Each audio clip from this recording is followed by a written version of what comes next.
વિક્રમ સંવત 2082 માગસર સુદ 12 તારીખ 2/12/2025 મંગળવાર. વાલા ભક્તો, શ્રી હરિચરિત્રામૃત સાગરના 24મા પૂરના 8મા તરંગની કથા આપણી ચાલી રહી છે, જેમાં લોયાનું 6ઠું વચનામૃત. જેને ભગવાનનો દ્રઢ આશ્રય હોય ને પરમાત્માનો પ્રગટપણું કે પ્રગટ ભાવ હોય પરમાત્માની વિશે, અને ભગવાનના સંત કે ભક્ત, જેને ભગવાનમાં અતિશય પ્રીતિ હોય, સ્નેહ હોય, એવા સંત યા તો ભક્ત, એની વિશે પણ જો પ્રગટ ભાવ હોય, ભલે છે મનુષ્ય સ્વરૂપે, પણ જો પ્રગટ ભાવ હોય તો એનાથી કોઈ કાર્ય કે કારણોસર દૂર જાય તો પણ એ ભક્તિથી કે ધર્મથી કે સદાચારથી કે સદવિચાર કે સંસ્કારથી કદી ભ્રષ્ટ ન થાય. એટલે ભગવાન શ્રીહરિ એમ કહે છે કે આ રીતે જો ભગવાન કે ભગવાનના એવા સંત ભક્ત એનું પ્રગટપણું જો અખંડ રાખતો હોય તો મહારાજ કહે છે કે એનાથી અંતશત્રુ અને સ્વભાવો એ બધા થર થર ધ્રુજતા રહે છે, એને બંધન ન થાય. નહીતર જીવ ત્યાગાશ્રમમાં કે ગૃહસ્થાશ્રમમાં, નાનો કે મોટો, રાજા કે રંક, જે તે સ્થાનમાં બદ્ધ થાય છે. સ્થાન એટલે આત્મા જેમાં રહેતો હોય પ્રધાન વૃત્તિ કરીને એને સ્થાન કહેવાય, એને દેશ કહેવાય, એને સદન કહેવાય, એને આશ્રમ કહેવાય. માનો કે બહુ અતિશય સગા સંબંધીમાં રહેતો હોય જીવ, મા બાપ, દીકરા દીકરી, પત્ની, સગા વાલા, એમાં પ્રધાન જો આત્મા અતિશય રહેતો હોય તો એના માટે એ દેશ છે, એ સદન છે એના માટે. અને દેશ વાસના ટાળવી બહુ કઠણ કામ છે. અમારે ત્યાગીને કે તમારે ગ્રસ્તને. મહારાજે પ્રથમ પ્રકરણના 37ના વચનામૃતમાં આ સિદ્ધાંત બતાવ્યો છે. પોતાને લાગેલો જે ખાંપો હતો ને તે બતાવ્યો જમણા પગમાં. જમણા પગના સાથળમાં જે આંબલીના ઝાડનો ખાંપો લાગ્યો હતો ને એ બધાને બતાવ્યો. અને એ બતાવીને પછી મહારાજે કહ્યું કે આ ખાંપો જ્યારે જોઈએ ને તો એ તલાવડીને એ આંબલીને બધું સાંભળી આવે છે.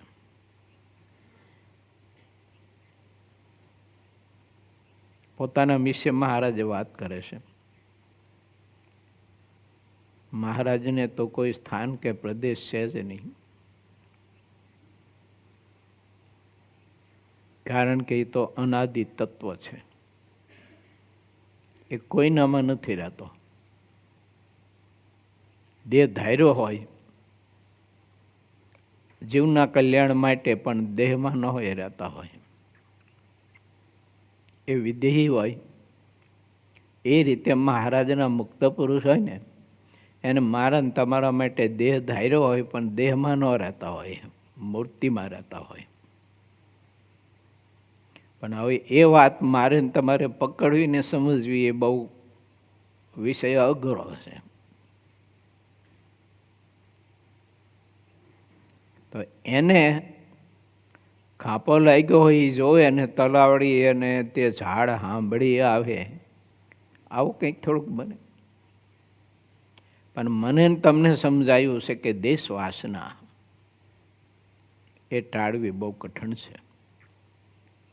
કેના માટે કઠણ છે? કે જેને પ્રગટ ભગવાનને, પ્રગટ ભગવાનના સંત ભક્ત એમાં પ્રીતિ નથી, એમાં જેને પ્રધાન પ્રીતિ હોય એને તો દેશ વાસના જ નથી, તો ટાળવાની વાત જ ક્યાં રહી? કારણ કે તો દેશમાં રહેતો જ નથી, પરિવારમાં નથી રહેતો, દેહમાં નથી રહેતો, એ ભગવાનને ભગવાનના સંતના દિલમાં રહે છે. અને જે ભગવાનને ભગવાનના સંતના દિલમાં રહેતો હોય તે સદાય અક્ષરમાં છે. એટલે એને કઈ વાસના છે નહીં, એને ટાળવાની કઈ બાબત આવતી નથી. બાકી તો મહારાજે પછી બતાવ્યું કે જેને દેશ વાસના, સગા સંબંધી ન યાદ આવતા હોય, ઊભા થાવ, એક એક ઊભા થાવ મહારાજ કે, અને સોગન ખાઓ. હા, મહારાજ કે ન ઊભા થાય ને નરનારાયણ દેવના સોગન છે, આ ઊભા એલા, એમ મહારાજે કહ્યું. એવું જેને જેમ વર્તતું હતું એમ બધાએ કહ્યું. તો હરી તો બધું જાણતા હોય, તો અંતર્યામી છે. એટલે વાલા ભક્તો, હું ને તમે એવી સમજણ કેળવીએ કે આ આત્મા રહ્યો ને એ ભલે જે તે દેહમાં જે તે સ્થાનમાં રહેતો હોય, અને એ સ્થાન કે એ દેહ કે બીજું ત્રીજું એનું છે નહીં, તો પછી શા માટે આપણે માનવું જોઈએ? એનો મોહ શા માટે રાખવો જોઈએ? એ તો એક આ લોકનો ક્રમ છે. લગ્ન કર્યા, ફેરા ભર્યા, એટલે એકાદા બીજા માની લે, આ મારો પતિ, આ મારી પત્ની, એમ ક્યાં હતો? એટલે વ્યવસ્થાને ઘર ન માની લેવાય. આપણે મોટી ભૂલ કરીએ છીએ, અજ્ઞાનતા એ છે કે વ્યવસ્થાને પોતાનું માની લે છે, મમત્વ બાંધી દે છે, એમાં બધું થાય છે. ત્યાગી કે ગ્રસ્ત બને માટે છે. માટે આપણે વિચારીએ. પછી તો મહારાજે ઘણી બધી વિસ્તારથી વાત બતાવી છે. કાલ બપોરે આના સંદર્ભો પર થોડીક વાત કરવા માટેનો મેં પ્રયત્ન કર્યો હતો અમારી સંતોની સભામાં. મેં સંતોને દાખલો આપ્યો. મેં તો કોઈ દરમાંથી મકોડા ઉભરાણા, હજારોની સંખ્યામાં મકોડા ઉભરાણા છે. એ મકોડામાંથી કયો મકોડો આપણો બાપ હશે આગલા જન્મનો? કોઈ નક્કી કરી શકે? હોય પણ આગલા જન્મે આ શરીરમાં રહેલો આત્મા કહેતા જીવ, એનો બાપ કોણ હશે? એને ઓળખી શકે? કોઈ પશુ ચાલ્યા જાય છે, બળદ, ગાયો, ભેંસો, ગધેડા, ઊંટિયા, હાથી, સિંહ, વાઘ, વરુ, કોઈ પણ પશુ ચાલ્યા જાય છે, આપણે ઓળખી શકીએ? આ ગયા જન્મનો મારો બાપ હતો. આ જો આ ખોટું જ હોય તો ભાગવતનો આખો પંચસ્કંધ કાઢી નાખવો પડે, ઉડાડી દેવો પડે. કેમ કર્યું? શબ્દે ભગવાનનો પુત્ર ભરત મૃગના દેહમાં હતો કે નહોતો? નંદ યશોદાના ગૌશાળામાં 2 વૃક્ષ હતા યમલા અર્જુનના. એ કુબેર ભંડારીના સગા દીકરા હતા, 2 શ્રાપિત હતા.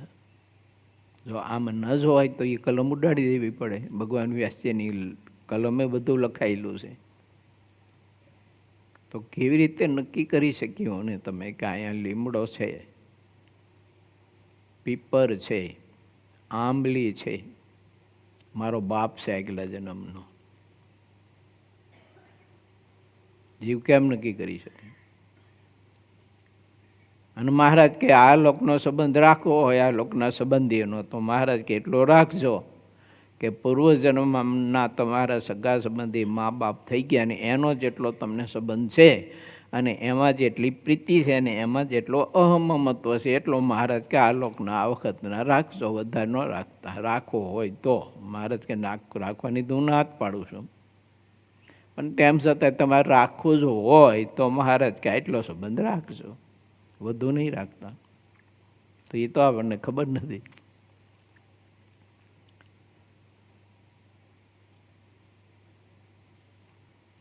આ એક બ્રહ્માંડ 14 લોકનું. 14 લોકના બ્રહ્માંડમાં 14 પ્લેટ મોટી મોટી, એમાં ઘણા બધા દેશ, એમાં આપણો ભારત દેશ. સમગ્ર ભારત દેશમાં કીડીયું કેટલી છે? આખા દેશમાં કીડીયું કેટલી છે? મકોડા કેટલા છે? મચ્છર કેટલા છે? ઝીણી ઝીણી જીવાત કેટલી છે? એ બધા આપણા સગા સંબંધી જ છે. એવું બધા જ આગળ આપણા સગા સંબંધી છે. આ ખેડૂતો છે ને, એ મોલ વાવે, પછી દવા છાંટે, અંદર ઓલા જીવડા હોય એટલે જીવાય હોય એટલે. પણ હવે એને ખબર નથી, તું તારા બાપને દવા છાંટીને મારી નાખીશ. હકીકત છે. તારા બાપને તું દવા છાંટીને મારી નાખીશ. કોઈ જન્મમાં ક્યારેય પણ એમાં રહેલો, એ જે ઈયળના દેહમાં રહેલો જે આત્મા, એ એક વખત તો તારો બાપ હશે જ. વચરાઓ તેમ કહે છે. જેટલી જાતના પુરુષ બધાને પોતાના ધણી કર્યા છે, જેટલી જાતની સ્ત્રીઓ એને પોતાની પત્ની કરી છે, તો જેટલી જાતના પુરુષ જાતિ જે છે દેહધારીઓ, એ બાપ કર્યા છે કે નહીં કર્યા હોય? માટે વિચારો મહારાજ કે એક ભગવાનની મૂર્તિમાં પ્રીતિ કરો, સ્નેહ કરો. એટલે આ સગા સંબંધીના માટે થઈને દુઃખી શું કામ થાવ છો? મહારાજ કહે છે. એ ક્યાં તમારા હતા? તમે ખોટા સિક્કા મારીને ફરો છો. આ મારો ચેલો, આ મારો ચેલો, આ મારો શિષ્ય, અમારો શિષ્ય, આ મારો દીકરો, અમારો દીકરો, અમારી દીકરી, અમારી દીકરી.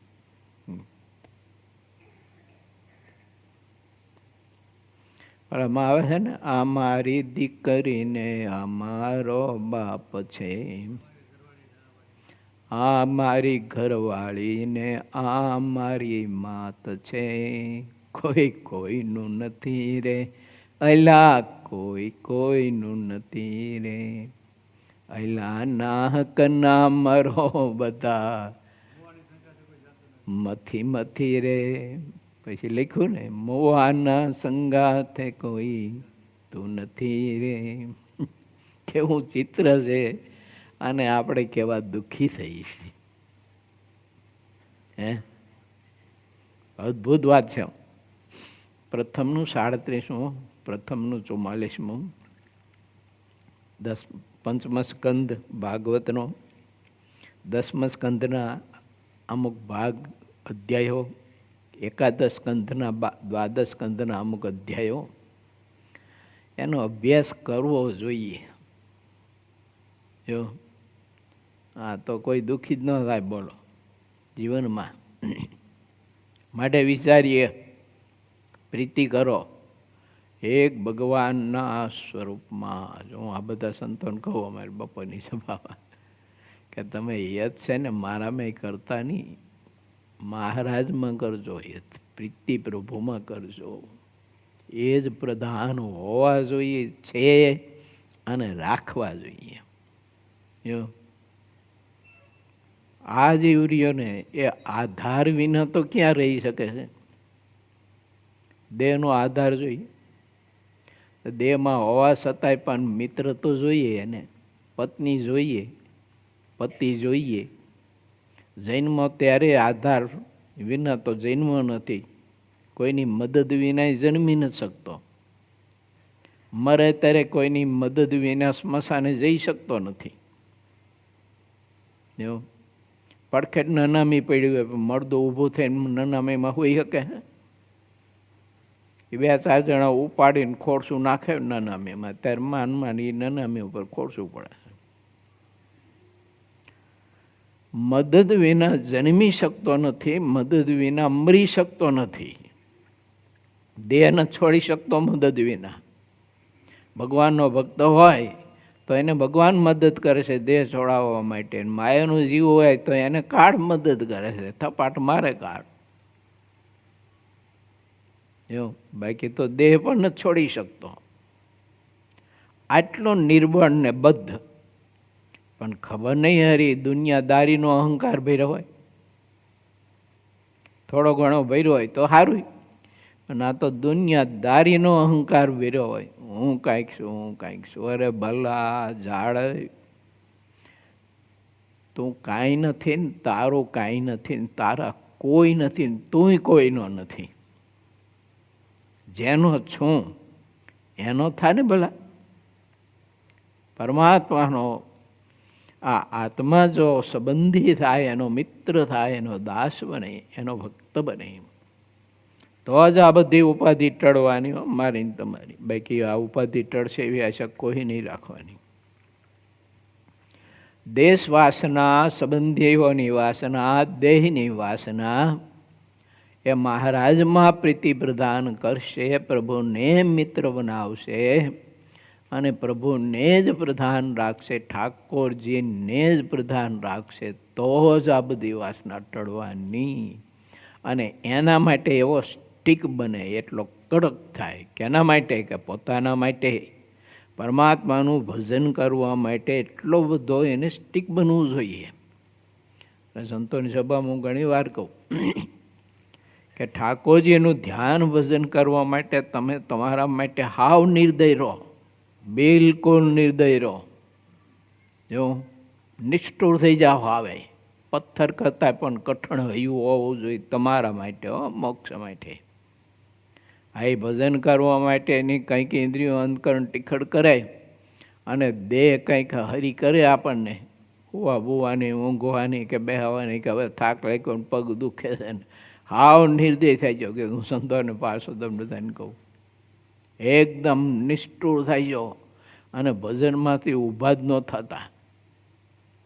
જો ભગવાનનું ભજન કર્યા જ કરજો, કર્યા જ કરજો. અને બહુ વાયડાઈ કરે ને તો હું સંતોને કહું તે દિવસે ખાવા જ ન દેતા. જો દેહને જમવાનું જ ન આપતા, એને પાણી ન આપતા હારાને, લુચ્ચાને. જો બહુ લુચ્ચો માણસ, બહુ ચોર હરાડી હોય ને એને તો બહુ કડક દંડ દેવો પડે. આમાં દેહ છે ને એ તો બહુ હરાડી અને ચોર છે એક પ્રકારનું, ગંધાતું. એને તો બહુ અતિશય નિષ્ઠુર થઈને દંડ દેવો જોઈએ, જેથી ભગવાન ભજવામાં આળસ કરે, ભક્તિ કરવામાં આળસ કરે. એટલે એના માટે આપણે બહુ જ તત્પર રહેવું જોઈએ ને તુરંત દંડ દેવો જોઈએ. મહારાજે ઇંગ્રેજનો દ્રષ્ટાંત આપ્યું છે વચનાત્મા. ઇંગ્રેજ સરકાર હોય, ગુનેગારને પકડે, મહારાજ કે પિંજરામાં પૂરીને પછી એને પૂછે, એનો વિશ્વાસ ન કરે. એમ મારે ને તમારે ઇન્દ્રિયો અંતકરણ આપણા પોતાના એનો દેહનો વિશ્વાસ ન કરાય. નિયમરૂપી પિંજરામાં એને પૂરી રાખવા જોઈએ. અને એના માટે આપણે કડક રહેવું જોઈએ. એના માટે આપણે કાંઈક છે ને દંડ નક્કી કરી રાખવો જોઈએ કે જે દિવસે ભજનમાં આળસ દેહે કરી તે દિવસે તે દેહને આખો દિવસ એને ખાવા જ નહીં દેવાનું, પાણી પણ નહીં દેવાનું, ભોજનનું પાણી નહીં દેવાનું. તો જ થાય ભજન. હા, નહીતર આ દેહની ઇન્દ્રિયો અંતકરણ ભજન કરવા દે એમ નથી. કાંઈ કાંઈ જીવને અવળા વાડે ચડાવી દે એમ છે બધા ભેગા થઈને.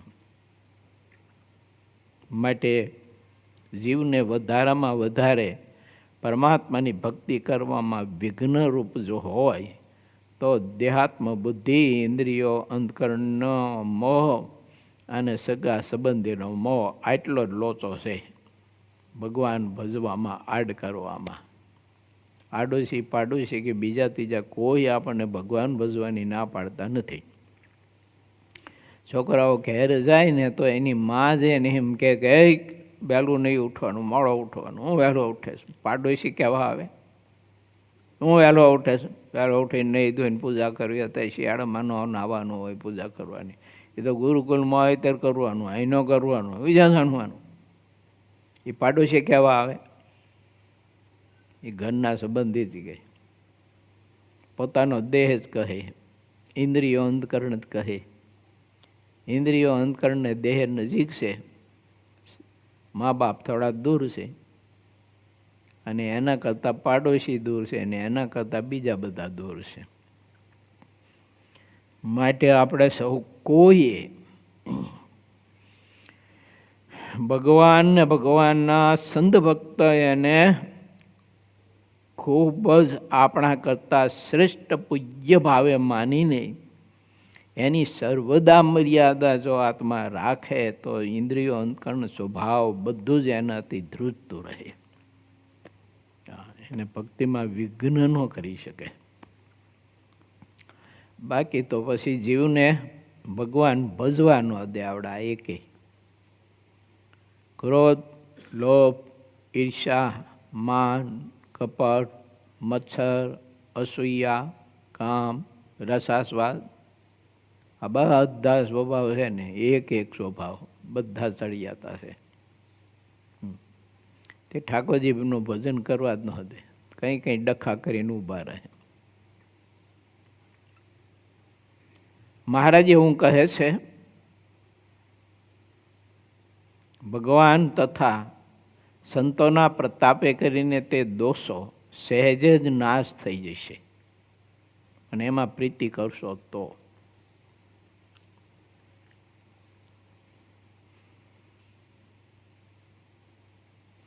આવો જે હરિભક્ત હોય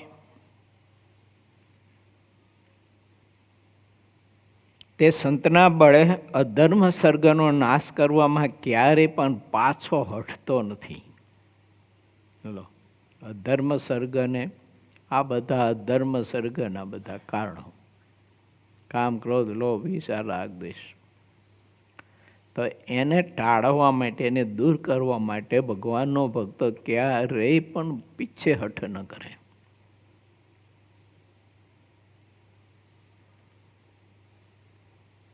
અને ભગવાનના સંતના બળે કરીને આત્મા અધર્મ સર્ગ ઉપર વિજય પ્રાપ્ત સરળતાથી કરી શકે છે. માટે અધર્મ સર્ગને નષ્ટ કરવા માટે ભગવાનના ભક્તે બળ રાખવું, પણ એમાં હિંમત ન હારવી, એટલે કે ફોસી ન થવું. ફોસી અને ડોસી બધું હરખું, એ કાંઈ ન કરી શકે. મહારાજે વ્યસનના સંદર્ભમાં વચનાવતમાં બતાવ્યું છે કે જે ફોસી હોય ને એનાથી વ્યસન ન જાય. બતાવ્યું કે ન બતાવ્યું? તો વ્યસનને શું માનીશ આપણે? દારૂ, માટી, તમાકુ, ગુટકા, ચા, કોફી, એટલું જ. જેના વિના આત્માને ચાલે નહીં, અને જેના અભાવે આત્મા અતિશય દુઃખી થતો હોય, તલપાપડ કરતો હોય, આ બધા વ્યસન છે. પત્ની વિના ન રહી શકતો હોય તો પત્નીનું વ્યસન છે. પતિ વિના ન રહી શકાતું હોય તો પતિનું વ્યસન છે. સૈયા છોકરા વિના ન રહેવા હોય તો એનું વ્યસન છે. સગા સંબંધી વિના ન રહી શકાતું હોય તે વ્યસન છે. કોઈની નિંદા કોતલી કર્યા વિના રહેવાતું ન હોય તો એ વ્યસન છે. આ બધા વ્યસન છે. સુરવીર જે ભક્ત હોય તે જ આ વ્યસનનો ત્યાગ કરી શકે છે. ફોસીથી નથી થતું. માટે ભગવાનને ભગવાનના સંતનો બળ રાખવું. મોટા મોટા સત્પુરુષો છો, એવા સ્થિત પ્રજ્ઞ પુરુષો હોવા છતાંય ભગવાનનો કેટલો બધો યોગ રાખે, સંતનો કેટલો યોગ રાખે, શાસ્ત્રનો કેટલો યોગ રાખે. આજે વર્તમાન કાળમાં તમે જુઓ તો ભુજના મહંત સ્વામી છે ને, વર્તમાન કાળમાં એ પોતાના રૂમે તો બેઠા બેઠા વચનો તો વાંચ્યા જ કરતા હોય. તમે જોઈજો, અમે તો ઘણી વખત દર્શન કરવા જઈને સ્વામીને એ બેઠા બેઠા વચનામૃત વાંચતા હોય, એટલી ઉંમર છે તોય, ભુજ મંદિરના મહંત પદે છે તોય, ભુજનો સારો એ સમાજ જેની આજ્ઞામાં વર્તે છે એવું. પણ એ બેઠા બેઠા વચનામૃતના પાઠ કર્યા કરતા હોય, મંત્ર જપ કર્યા કરતા હોય. આવા સંપ્રદાયમાં ઘણા બધા પરમહંસો હોય, હરિભક્તો હોય, બાયો હોય, યુવાનો હોય, તો આપણે એમાંથી સંદેશા લેવા જોઈએ કે આ સંબંધ રખાય શાસ્ત્રનો. વ્યસન કરવું હોય તો એનું વ્યસન કરાય, શાસ્ત્ર અભ્યાસ કરવાનો, વચનામૃતના પાઠ કરવાનું વ્યસન આપણને હોવું જોઈએ. કેવું તો કે દારૂડિયાને વ્યસન દારૂનું હોય એના કરતાં વિશેષ આપણને આમાં આસક્તિ હોવી જોઈએ. જો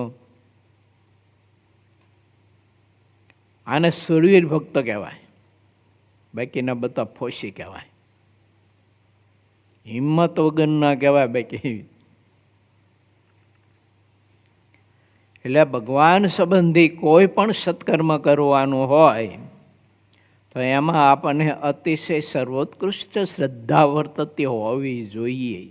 ન હોય તો સર્વોત્કૃષ્ટ શ્રદ્ધા કેળવવી પડે. આટલું સાચું છે. બાકી આપણે સ્વીકારી ન સ્વીકારી બધી પછીની વાત છે.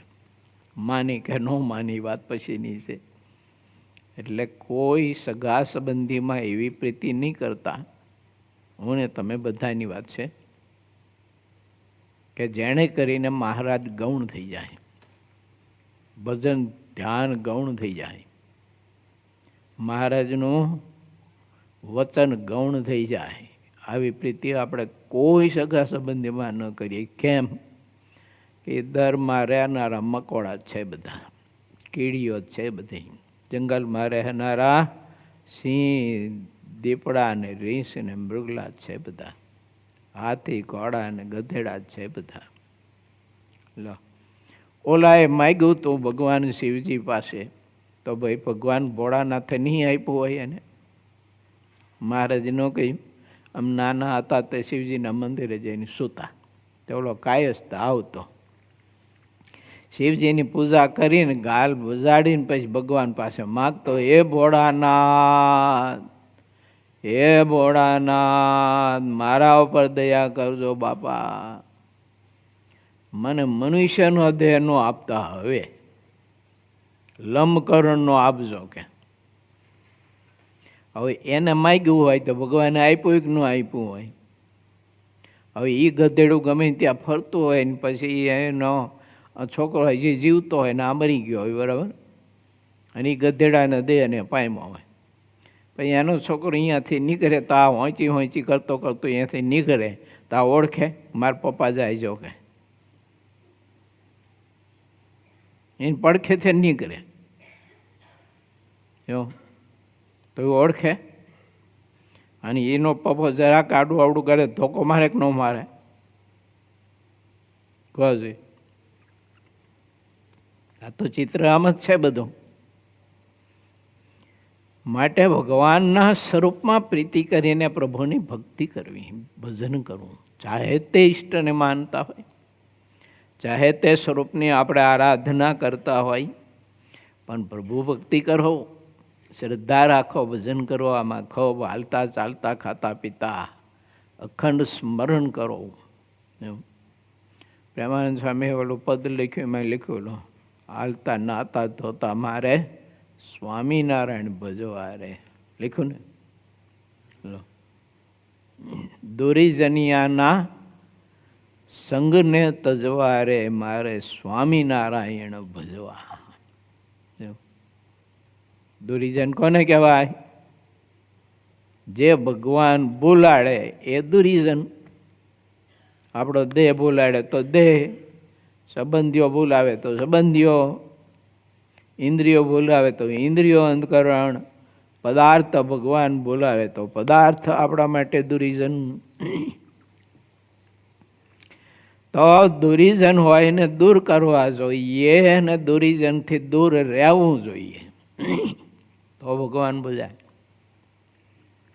આપણે શું કરીએ? બહુ ગંધ આવતી ને તો રાયડું પાડ્યા કરીએ, હારી ગંધ બહુ આવે, ગંધ બહુ આવે. પણ એલા ગંધ આવે છે તો પછી હવે એ કાદવના ખાડાથી આગો જા ને તું, દૂર રહે, એટલે એની મેરાય ગંધ ઉડી જાય છે. પણ હવે એને બેહી રહેવું એના કાંઠે, જો ગટરના કાંઠે બેહી રહેવાનું અને વળી પાછા બરાડા પાડવાના, ગારી ગંધ આવે, ગંધ આવે, ગંધ આવે, ગંધ આવે. ગંધ જ આવે ને તે ત્યાં બેઠો છું તે આગો ખસ, દૂર વયો જા, સારા પ્રદેશમાં જઈને બેસ, સારી જાયગામાં જઈને બેસ, દુર્ગંધના બદલે સુગંધ આવશે. એમ છે ને મારે મને તમને કોઈ વાસનાની કે આવી બધી દુર્ગંધો આવતી હોય ને, ગાઢ સંકલ્પની દુર્ગંધો આવતી હોય ને, તો એ ગટરના કાંઠે ન બેસી રહેવાય, મારા બાપ ભગવાનને ભગવાનના સંતના ચરણમાં જઈને બેસી જવાય, એટલે દુર્ગંધ એની મેરે દૂર વહી જાય. હું ઊભી જ ન હારે અને સુગંધ આવે સરસ મજાની મીઠી મધુરી. માટે ભગવાનને ભગવાનના સંતના પ્રતાપે આત્મા શું ન કરી શકે. મધ્યના 33માં મહારાજે લખ્યું છે, મનુષ્ય દેહ વડે કરીને શું ન થાય, બધું કરી શકે. એવું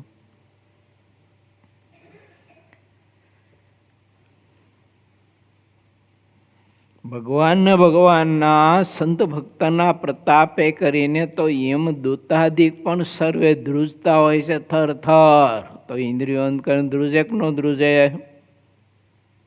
ઓલો એમાં સેટોતા ગઢડામાં તે કંઈ સંગ દોષે કરીને મહારાજનો આશ્રય છોડી દીધેલો અને પછી યમના દૂતો સામે પ્રગટ થયા 10-12 અને ડોહો હતો પછી તો ગઈઢો થઈ ગયેલો, તે પથારીમાં ખાટલામાં હુતા હુતા ધ્રુજતો તો, ઓય ઓય મારી માળી મરી ગયો, મરી ગયો, માળી મરી ગયો. આમે એમ દૂધ દેખાતા હતા. બ્રહ્માનંદ સ્વામી જ્યાં યાદ આવ્યા ને, કર્યા નહોતા પણ ભય ભૂંડો કે નહીં, પેલા એમના દૂતો જોયા ને બહુ અતિશય બીક લાગીને તે બ્રહ્માનંદ સ્વામી યાદ આવી ગયા એને. તો સ્વામી યાદ આવી ગયા એટલી વારમાં સ્વામીનું સ્મરણ થયું ને, એટલી વારમાં આવેલા એમના દૂતો ભાગ્યા અને સ્વામી ત્યાં પ્રગટ થયા દિવ્ય દેહે. ઇતિહાસ છે, બોલો, આ કોઈ ગપ્પા નથી હો. તે ભાગ્યા, તેના ઘરની ખડચી અને બે બાજુના દિવાલના ટોડલા પડી ગયા, ભટકાણા વાલા એમના દૂતો. આ વાત, આ પ્રસંગ કથા મેં વિસ્તારથી કરેલી છે, એટલે આપણે વિસ્તારમાં જતા નથી, પણ વાત એટલી તો ચોક્કસ કે એમના દૂતો કાળ માયા બધું થરથર ધ્રુજે નથી. એવાનો આશ્રય રખાય અને એમાં પ્રીતિ કરાય. આ બીકણ હોય એની સાથે આપણે પ્રીતિ કહીને એની સાથે એ જ કરીએ, એને બાપ માનીએ, એને મા માનીએ, એને મિત્ર માનીએ, એને ભાઈ માનીએ, એને હગો માનીએ, એને વેવે માનીએ, એને વેલા માનીએ. આ બીકણ હોય એને જન્મ મરણનો દમ એમ દૂતો બીજું ત્રીજું દેખાય ત્યારે આમ થરથર ધ્રુજતો હોય. આમ ભલે ગમે તેટલી વાયડાઈ કરતો હોય પણ હાવ રાગ થઈ જાય, બોલો. હવે એમાં આપણે પ્રીતિ કરીને બેહીએ શું થાય? પ્રીતિ કરવી હોય તો જે બળવાનું હોય ને એમાં કરાય.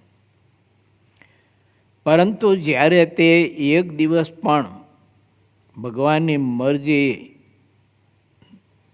લોપે, એક પળ માત્ર જો મરજી લોપે ગાફલ રહે, ત્યારે તેનાથી મોટો કોઈ ચોર નથી. મોટામાં મોટો ચોર છે ભગવાનની મરજી લોપે.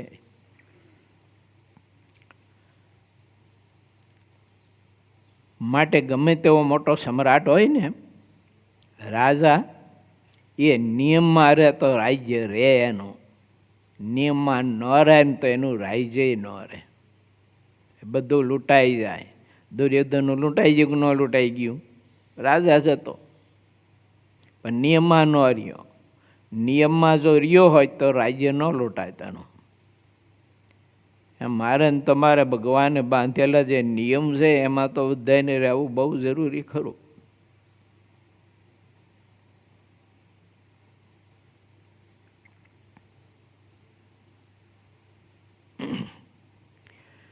નિયમમાં કોઈ બીકે કરીને, કોઈ મહિમા સમજીને, કોઈ કાયદાને અનુસરી નિયમમાં રહેતા હોય એ વાત આખી જુદી છે. પણ મહાત્મય સમજીને પરમાત્માએ બાંધેલા જે નિયમ છે એમાં જો રહે તો એ આત્મા બદ્ધ ન થાય. મોટો રાજા હોય, એની વસ્તુ ગમે તેવી પડી હોય તો પણ તેને ગમે તેવો ઉદ્ધત ચોર હોય ને એ પણ નામ ન લે વસ્તુનું, અડે નહીં. એને થાય તો રક્ષા કરે પણ બાકી લે તો નહીં. જ્યાં સરકારી અમુક તમે જોવો ને એમ તો ઓલે ઇલેક્ટ્રિકના થાંભલા પડ્યા હોય રોડ ઉપર, પછી ઓલી પાણીની પાઇપલાઇન નાખતા હતી, પાઇપો કેટલી પડી, ટકું ભરી ભરીને બગડામાં પડી હોય છે, કોઈ લઈ જાય છે? અને તમારી એક જ નળીનું ઘૂંસરું મૂકજો લો વાડીના છેટે ખબર પડે. એકાદો પાવડો પણ મૂકજો લો, હાંજે રેત મને કહેજો એને. એ રાજાના સામર્થ્યની ને ખબર છે એટલે એ રાજાની વસ્તુ ચોરતા નથી ને રાજાને એ ચોર નથી થતો. એને રાજાની સામર્થ્યની ખબર છે કે અમારા પ્રદેશનો રાજા એટલો બધો કડક છે કે જો માણસો નિયમમાં રહે અને સાહુકારી તરીકે જો રહેતા હોય સાહુકાર થઈને તો એને પુત્રની જેમ પાલન કરે એમ છે. અને જો રાજના નિયમનો ભંગ કર્યો, કંઈ ચોરી બોરી કરી તો એને સીધા પાથના કાંડા જ કાપી નાખે. ઘણા બધા રજવાડામાં એ વખતે અમુક એવી કડકાઈ હતી, ચોરી કરી એટલે કાંડા કાપી નાખવાની, બીજું વાત સાંભળવાની નહીં એની કંઈ. એટલે એને ખબર હતી રાજાના પ્રતાપની. એમ જો ભગવાન પુરુષોત્તમ નારાયણના પ્રતાપની મને તમને યથાર્થ જો સમજ હોય, જ્ઞાન હોય તો હું ને તમે આ બધી જ બાબતોથી આપણી જાતને બચાવી શકીએ. એવું ખબર છે ને કે આ પુરુષોત્તમ નારાયણ સર્વ કરતા હરતા છે. કરતુંમાં કરતું અન્યથા કરતું છે. હા, બાકી મારું કોઈ કલ્યાણ કરી શકે એમ નથી, પોષણ કરી શકે એમ નથી, મારું રક્ષણ કરી શકે એમ નથી. તમે ચાહે એટલી સિક્યુરિટી ટાઈટ કરો અને મકાનની દિવાલો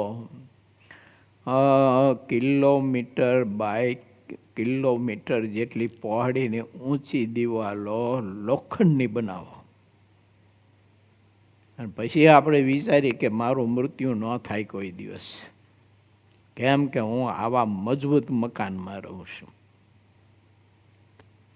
શક્ય છે? લાગે છે તમને? એ કાળને કંઈ આડું આવતું નથી. જો અને લઈને હાલતો થઈ જાય કાળ. એટલે ભય તો એક ભગવાનનો રાખવો, ભક્તિ ઉપર ભય સાનો રે સંતો, ભક્તિ ઉપર ભય સાનો. જેને ભગવાનનો આશ્રય છે ને પરમાત્માની ભક્તિનું અંગ છે એ નિર્ભય થાય છે આત્મા.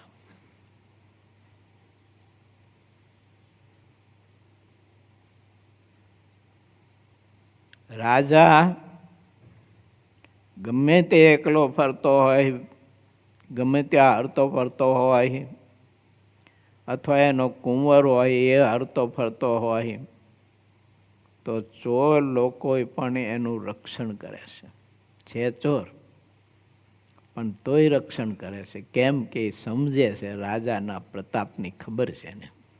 જો માટે આપણે વિચારવું,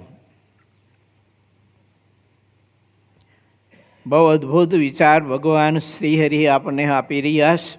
શ્રીહરિની સર્વોપરિતા, રાજા ધીરાજપણું.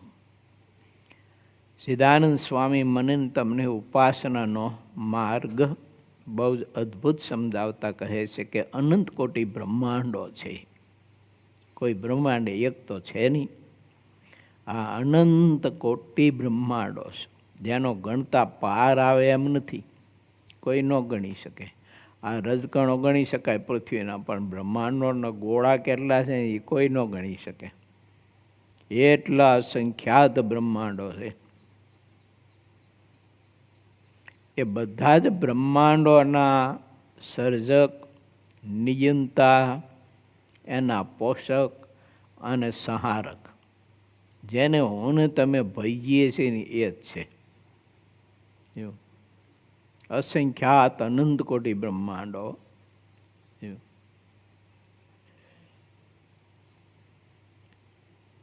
એમ પરમાત્માને સર્વજ્ઞ માનવા જે કંઈ તત્વો છે બ્રહ્માંડોની વ્યવસ્થાના, તો એ બ્રહ્માંડોની વ્યવસ્થાના જે તત્વો છે, તત્વમાં પણ તત્વ પૂરનાર તો આ એક જ પરબ્રહ્મ પરમાત્મા છે. અને ત્યારે જે બધા તત્વો તે કાર્ય કરી શકે છે. ભાગવતજીમાં, ઇતર ગ્રંથોમાં આવે છે કે વિરાટ દેહ સર્જન થયું, પણ તે વિરાટ ઊભો થવાને સમર્થ નહોતો. વાસુદેવે પુરુષોત્તમ રૂપે એમાં જ્યારે પ્રવેશ કર્યો ત્યારે વિરાટ ઊભું થવાને સમર્થ થયું. જો એમ કથા છે. એમાંથી બધી સૃષ્ટિ થયેલી હોય, એ બધી સૃષ્ટિ નિર્બળ હોય કે ન હોય? વિરાટ જ નિર્બળ હોય તો એમાંથી થયેલી સૃષ્ટિ નિર્બળ હોય કે ન હોય? તેમ છતાં એ સૃષ્ટિમાં ચેતના દેખાય છે, તો એ ચેતના કોની છે? તો એ ચેતના એની છે કે જે આપણે જેને ભજી છે એની છે ચેતના. તો હવે આમાં કોઈ જગ્યાએ દેખાય છે કંઈ? તમને જગ્યા થોડી ઘણી હું કરતા પણ આની કર્તૃત્વ ભાવની, હું કાંઈક છું એવું કંઈ દેખાય છે તમને જગ્યા? નથી. તેમ છતાંય ગમે ત્યાં કાણું પાડીને પણ ભરાવી દઈએ આપણે, અહમ મૂકી નહીં તમારે. જો આ ગમે તેમ મથી ગમે તેમ કરીને પણ હોલ પાડી અને આપણો અહંકાર તો ભરી તો દઈ જાય, હું કરતા છું કંઈક. આ જીવની કેવી ઘોર અજ્ઞાનતા છે. એને તરત મમત્વ બાંધે, લો આ મારી પત્ની, એટલે 4 ફેરા ફેરો એમાં ભલામણ તારી થઈ ગઈ. આ લોકની વ્યવસ્થાના ભાગરૂપે માને એ વસ્તુ જુદી છે, પણ મોહ મમત્વથી જ્યારે માની લે છે જીવ તારી એ 4 ફેરા છે ને એ 84 ફેરા ફરાવે. હા, કોણ એકદા દર્શન કરવા આવ્યો તો લગ્ન થવાના હતા. હા, આપણે અહીં ઓલો ધાંગધ્રાનો ઓલાનો છોકરો, હું નામ અહીં ભણતો તે જય, એ જયને લગ્ન થવાના હતા તો આવ્યો હતો. પછી મેં એને કહ્યું, આ મેં જો આ 4 ફેરા છે ને એ 84ના ફેરા ટાળવા માટે આ 4 ફેરા હોય છે કીધું. એટલે 4 ફેરા એવી રીતે ફરવાના કે 84ના ફેરા આપણા છે ને મટી જવા જોઈએ.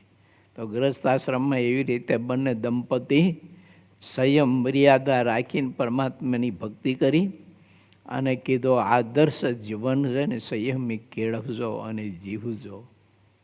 મેં કીધું લગ્ન ગ્રંથિ 4 ફેરા છે ને એ નકરો કાદવ ચૂંથવા માટે નથી ફરવાના.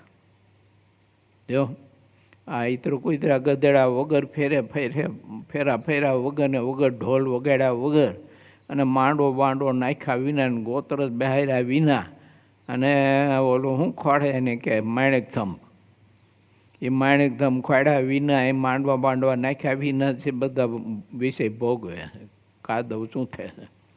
જો એ 4 ફેરા કંઈ કાદવ ચૂંથવા માટે નથી, 4 ફેરા ફરવાના છે 84ના ફેરા ટાળવા માટે. તો એવી રીતે ગ્રસ્તે આદર્શ જીવન જીવવું પડે બંને દંપતીએ. પત્ની અને પત્ની આ કંઈ નકળો કાદવ છે, વિકાર છે, શરીર સુખ ભોગવવાના. એ હું અજ્ઞાન ભગવાનના ભક્ત ન રખાય, બીજા કોઈ રાખતા હોય તો વાત જુદી છે. પણ ભગવાનના ભક્ત તો વિચારવું જોઈએ કે આ 4 ફેરા ફરીને 84ના ફેરા ટાળવાના છે. આમ જુઓ ને તમે તો એ 4 ફેરા ફેરવાની એટલે મોટી જવાબદારી હોય, મોટું પોટલું કહેવાય. કેમ કે 84નું તો કેવું મોટું પોટલું કહેવાય. અને એ 84ના ફેરા ટાળવા માટે 4 ફેરા ફરવાના હોય એમ. જેને સમજાય એને ભગવાનનો આશ્રય હોય ને એને. આ બાકી વાસનાના કીડા હોય એને તો હું હવે એ 4 ફેરા કાદવ ચૂથવા માટે ફરવાના હોય, આવું હોય એને. અને આખી જિંદગી પછી કાદવ ચૂથા કરે, મરે ત્યારે પછી ખબર નહીં હવે શું થાય. માટે એ પરમાત્મા અક્ષરધામના ધામી અખંડ રહી અને પોતાના મુક્ત પુરુષોને અવિરત અખંડ આનંદ આપે છે.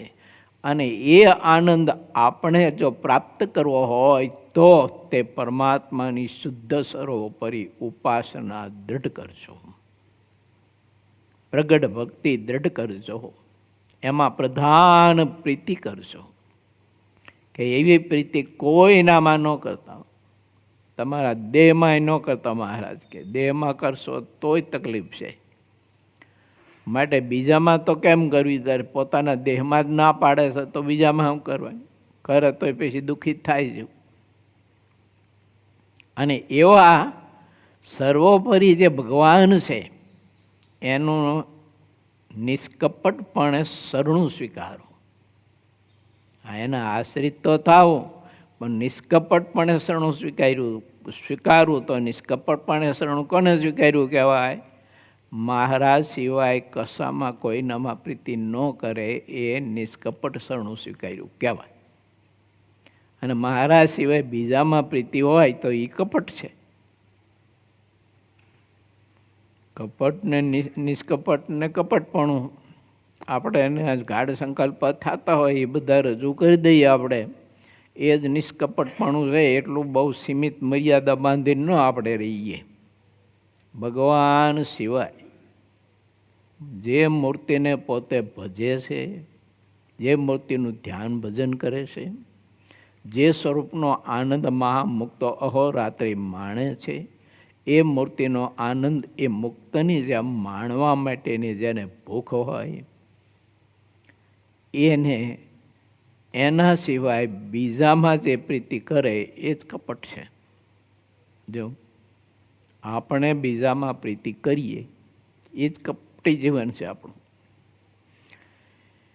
એવા સર્વોપરી ભગવાન તે જેનો જેવો પ્રતાપ હોય છે તે બધાને જણાતા હોય છે. તેમનું સામર્થ્ય અમાપ છે ને બીજા બધા જ તેમને આધીન રહે છે.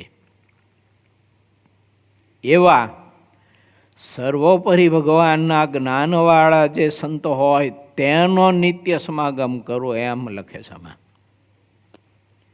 જો ઉપાસના શુદ્ધ ન હોય, જો ઉપાસના શુદ્ધિ, ધર્મ શુદ્ધિ, આત્મનિષ્ઠા શુદ્ધિ, વૈરાગ શુદ્ધિ, જ્ઞાન શુદ્ધિ અને જીવન શુદ્ધિ હોય એવા સંત એનો સમાગમ કરાય. આમાંથી એકેય વાનું અશુદ્ધ હોય તો સંગ ન કરાય, જ્ઞાન અશુદ્ધ હોય તોય ન કરાય, ધર્મ અશુદ્ધ હોય તોય ન કરાય, ઉપાસના અશુદ્ધ હોય તોય ન કરાય, વૈરાગ અશુદ્ધ હોય તોય ન કરાય, ત્યાગ અશુદ્ધ હોય તોય ન કરાય, આત્મનિષ્ઠા અશુદ્ધ હોય તોય એનો સંગ ન કરાય. બોલો, જેને અદ્ભુત વાત.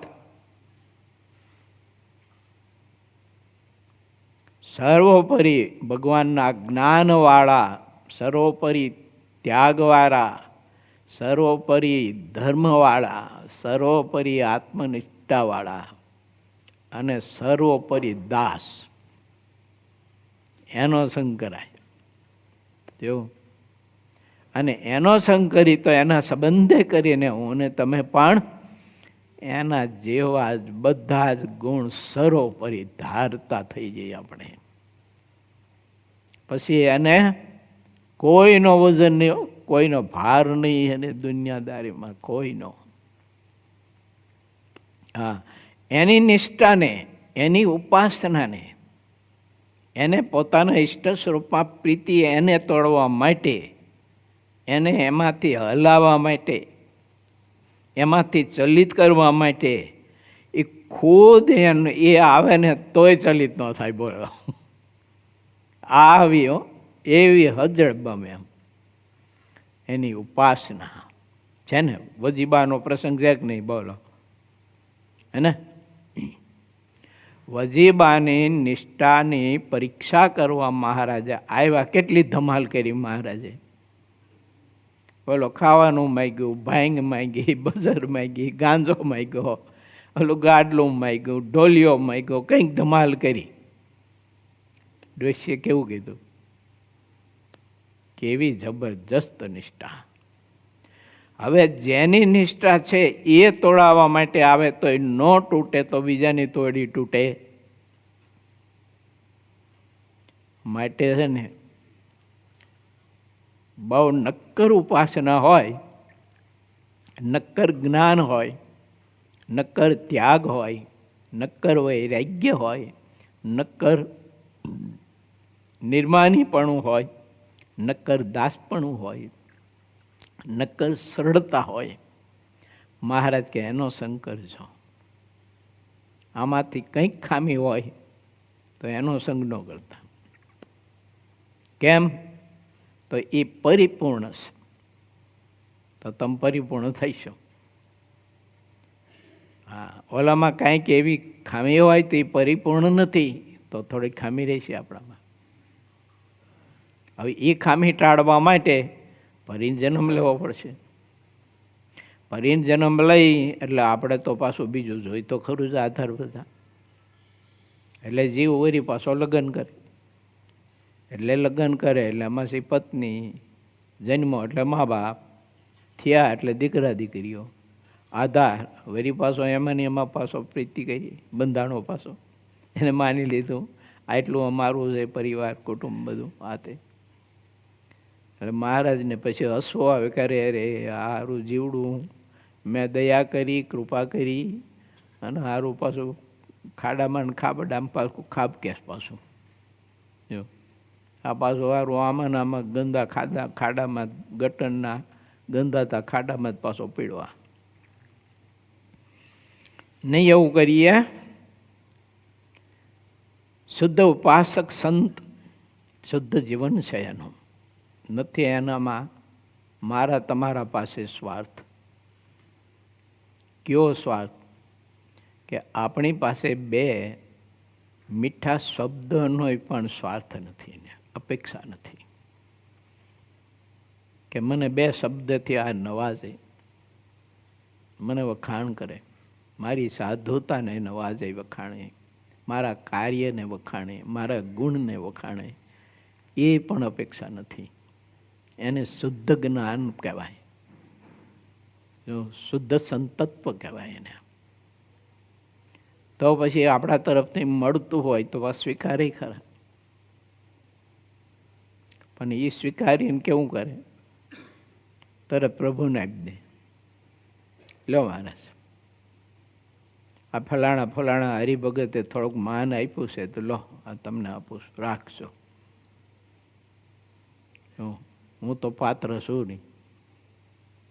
એટલે આપણા તરફથી બે શબ્દનું કોઈ આપણે નવાજ્યા એવા પુરુષને, તો એ પુરુષની તરત ઠાકોરજીને આપી જ દે તરત જ. એ જ સેકન્ડે પાછા આપણે આમ દેતા જઈએ તો એ આમ આપતા જાય, આમ દેતા જઈને આમ આપતા જાય, રાખે નહીં. એવા સંતનો સંગ કરે ત્યારે એવો થાય. જો આપણી પાસે એક જ અપેક્ષા, હું જે મૂર્તિનું સુખ લઉં છું, માણું છું, એવું સુખ મૂર્તિનું આ લેતો થાય, મળે, ભોગવે, આ મૂર્તિના સુખમાં સુખે સુખ્યો થાય. આ સિવાય અપેક્ષા કોઈ નહીં. અને એ અપેક્ષાનો પાછો અહમ નહીં. બહુ ઝીણી વાત છે આ. અને હા, નહીતર એ અપેક્ષાનો પાછો અહમ હોય તો એ ડખો કરે. આ આત્મા હું મૂર્તિનું સુખ જે માણું છું એ મૂર્તિનું સુખ મારા કરતાંય પણ અધિક માણતો થાય એનો અહમ નહીં. બોલો,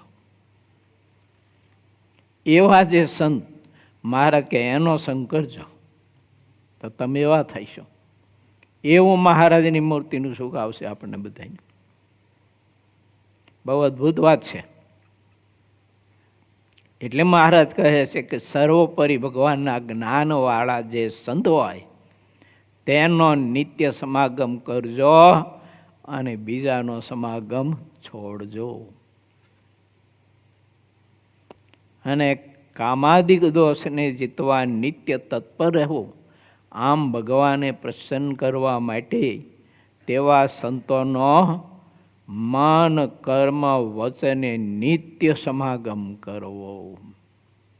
અહો રાત્રિ નિત્ય સમાગમ કરવો. ઇતિ શ્રી સહજાનંદ સ્વામી શિષ્ય સિદ્ધાનંદ મુનિ વિરચિત શ્રી હરિચરિત્રામૃત સાગરના ચતુર્વિશપુરમાં લોયાનું 6ઠું વચનામૃત ચાલુ કહ્યું.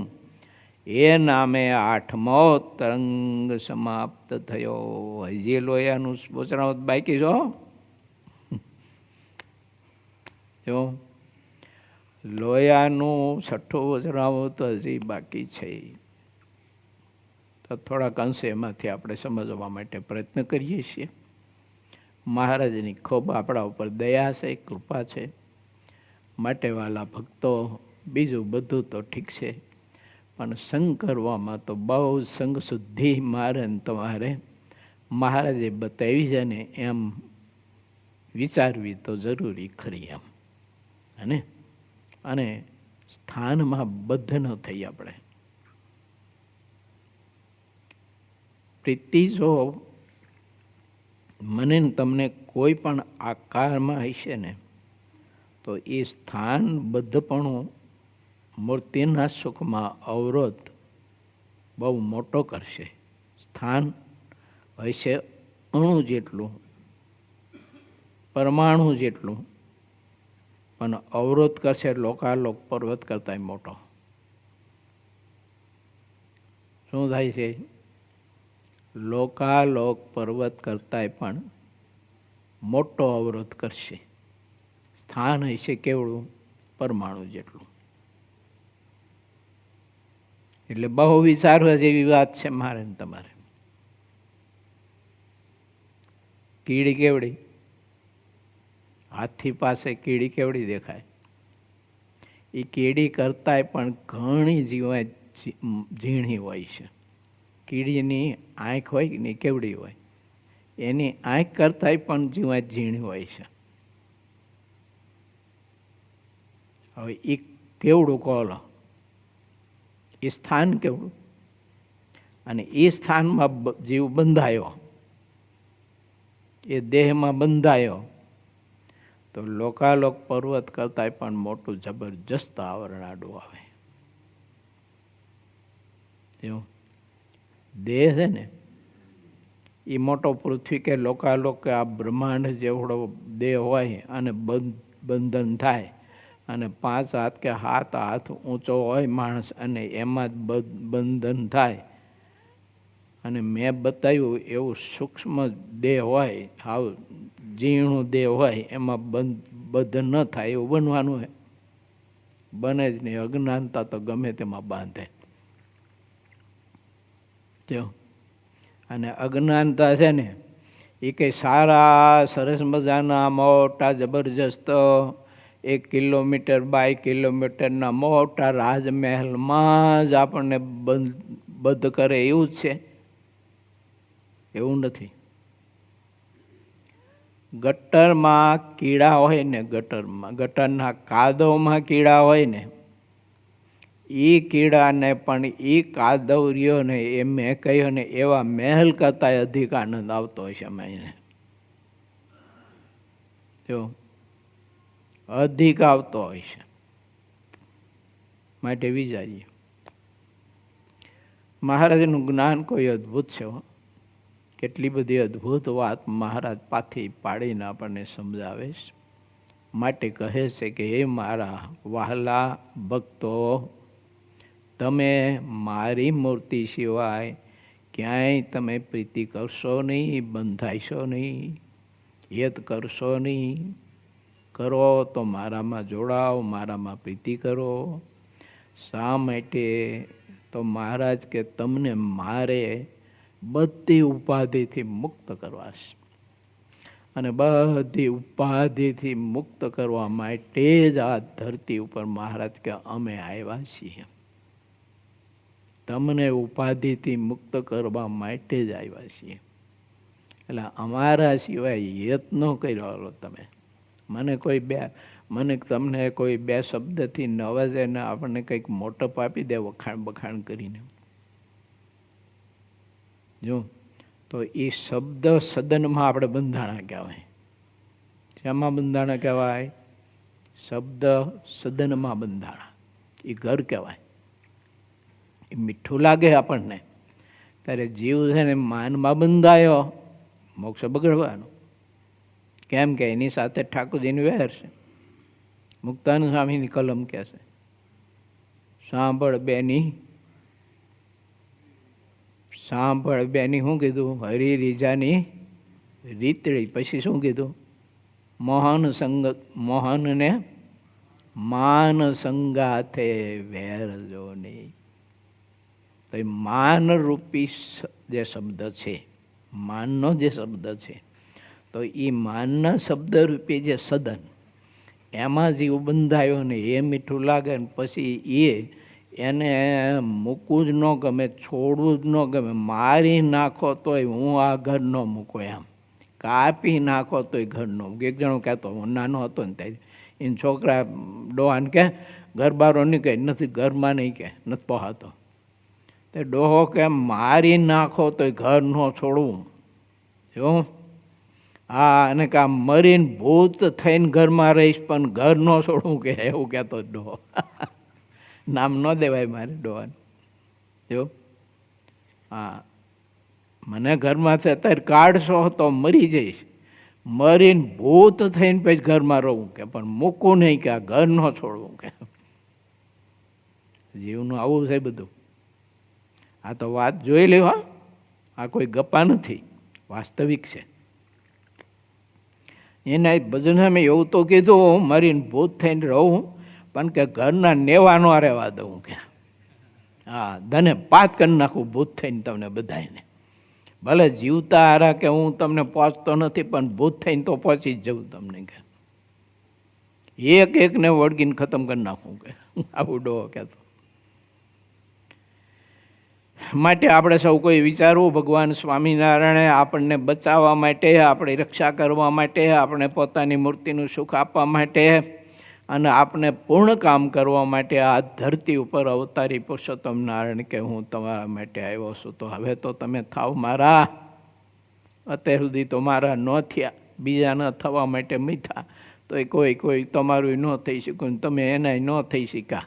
આ મહારાજ કે તમને ખબર નથી એટલે હું આવ્યો, મને ખબર છે કે તમે કેટલાના થવા માટે તમે પ્રયત્ન કર્યો છે.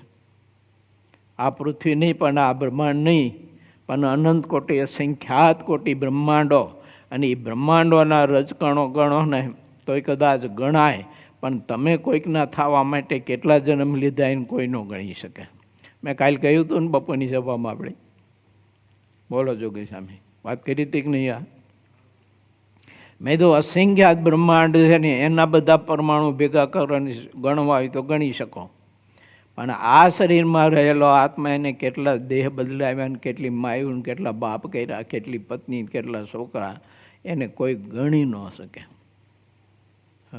હા, એમ જીવ બધનો બધ જ રહ્યો. મહારાજ કહ્યા મને દયા આવી તે હું તમારા માટે આ ધરતી ઉપર આવ્યો તમને મુક્ત કરવા માટે. મારામાં પ્રીતિ કરજો. મહારાજ કે મારામાં સ્નેહ કરો, હવે તો કરો.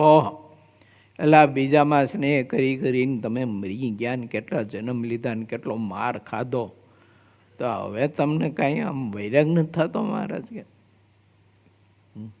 આવી અદ્ભુત વાત છે. માટે ભગવાન શ્રી હરિમાં પ્રધાન પ્રીતિ કરવી અને બીજામાં પ્રીતિ ન રાખવી, આવી શુદ્ધ ઉપાસના મારે તમારે દૃઢ કરવી એ વિચાર મહારાજે આપ્યો. તે સિદ્ધાનંદ સ્વામી પોતાની કલમે આ એક સુવર્ણ ગાગરમાં ભરી અને રાખ્યો તો તે આપણને અત્યારે આચમન કરવા મળે છે. શ્રીપતિમ સિદ્ધરમ સર્વદેવેશ્વરમ ભક્તિધર્માતુજમ વાસુદેવમ હરેમ કામદામ કારણમ સ્વામિનારાયણમ નીલકંઠમ ભજે સહજાનંદ સ્વામી મહારાજની જય.